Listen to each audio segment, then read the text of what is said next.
বর্তমানে দ্বন্দ্ব চলতেছে, আলেম আলেমের মধ্যে দ্বন্দ্ব। বিশেষ করে বাংলাদেশের একজন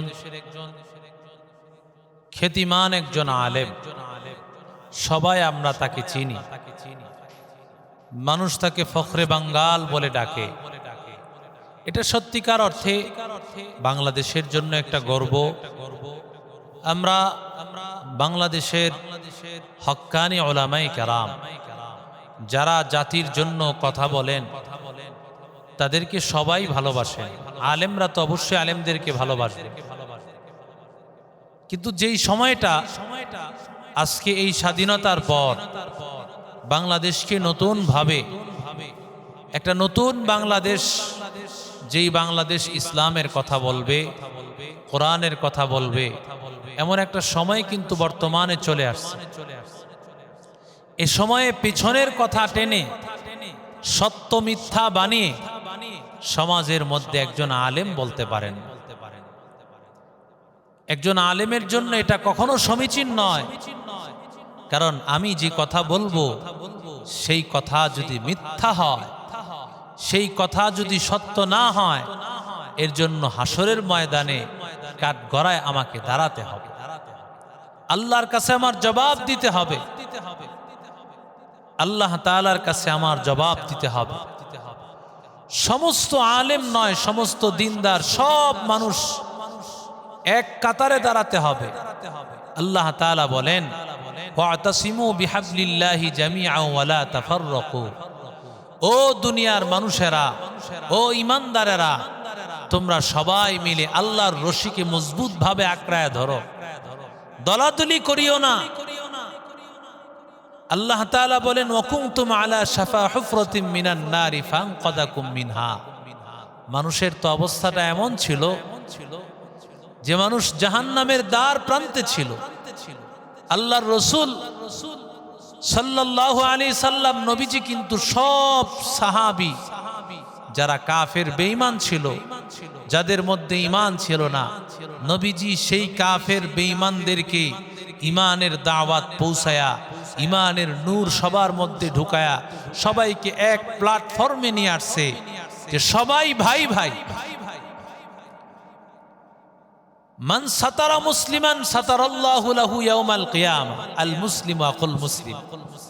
আমি আমার মুসলমান ভাইয়ের ধরলাম কোনো দোষ হয়ে গেছে, ধরে নিলাম, কিন্তু সেই দোষ মানুষের সামনে, আলেম আলেমের সামনে বলবে।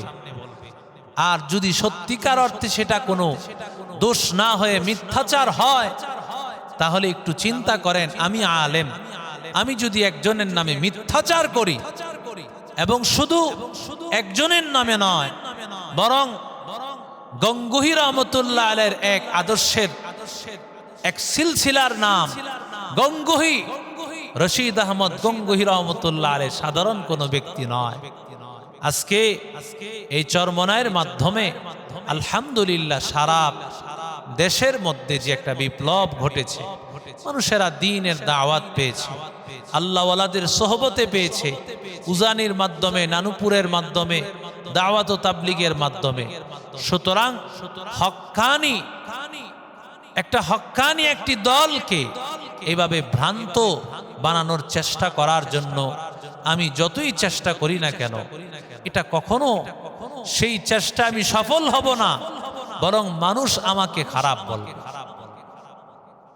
আল্লাহ তাআলা বলেন, ওয়াতাসিমু বিহাবলিল্লাহি জামিআন ওয়া লা তাফাররাকু। ওয়াতাসিমু বিহাবলিল্লাহি জামিআন ওয়া লা তাফাররাকু। واذكروا نعمة الله عليكم إذ كنتم أعداء فألف بين قلوبكم فأصبحتم بنعمته إخوانا। আল্লাহ বলেন, ও দুনিয়ার মানুষের দল, তোমাদের কোনো পরিচয় ছিল না, আল্লাহ তাআলা কোরআনের কারণে, নবীর কারণে, ইসলামের কারণে ভাই ভাই আল্লাহ বানাইয়া দিল। কোরআনের ছায়া তলে আসিয়া তোমরা এমন দামি হয়ে গেলা, কোরআনের ছায়া তলে আসার কারণে এমন দামি হয়ে গেলা যে রমজানে আল্লাহ তাআলা কোরআন নাজিল করেছেন। কোরআন নাজিলের মাস, এই মাসের মধ্যে দ্বন্দ্ব করিও না রে যুবক। তাকায় দেখ, যেই রমজান মাসে মানুষের পরিবর্তন হওয়ার কথা, যেই রমজান মাসে মানুষ ভাই ভাই হয়ে যাওয়ার কথা, রমজান মাসে নিজেরে পরিবর্তন করিয়া আল্লাহওয়ালা হয়ে যাওয়ার কথা, ওই রমজানে কেন মানুষ দ্বন্দ্ব করবে? কেন মানুষ কোরআনের পথ থেকে দূরে থাকবে? কারণ কোরআনের পথ ছাড়া শান্তির কোনো রাস্তা নাই। একমাত্র শান্তির পথ, একমাত্র শান্তির ইসলাম সংবিধান হলো কোরআন। কোরআনের রাস্তা ছাড়া অন্য কোনো রাস্তায় যদি চলতে চাও, তাহলে শান্তির রাস্তা কোনোদিন তালাশ করে পাবে না।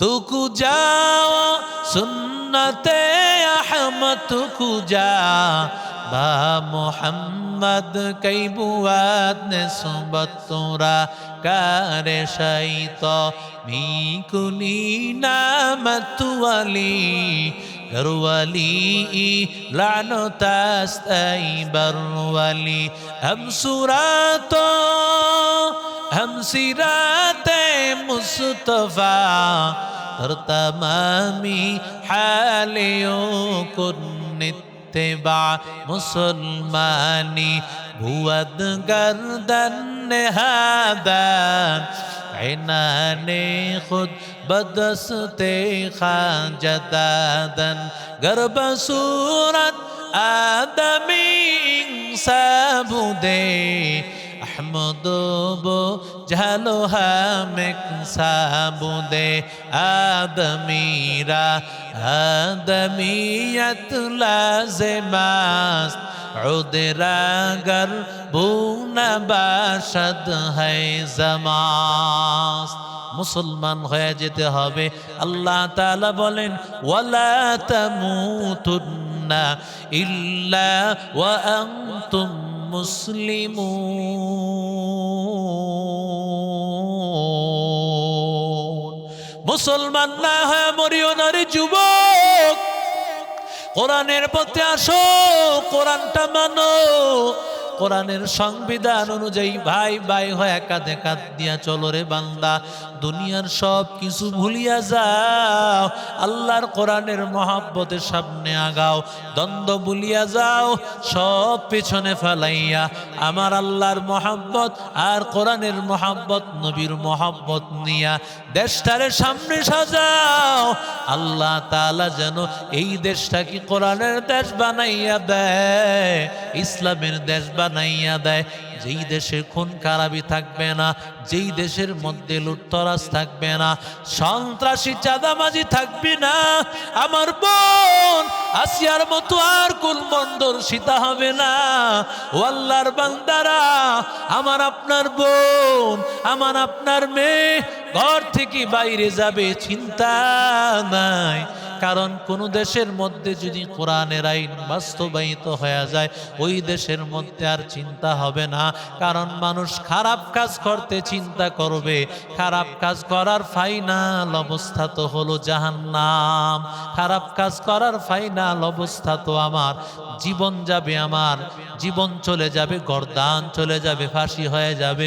ও আল্লাহর বান্দারা, এজন্য আসুন কোরআনের পথে চলা লাগবে। নবীর আদর্শ অনুযায়ী সবাই যেন এক হয়ে চলতে পারি, আল্লাহ তৌফিক দান করে।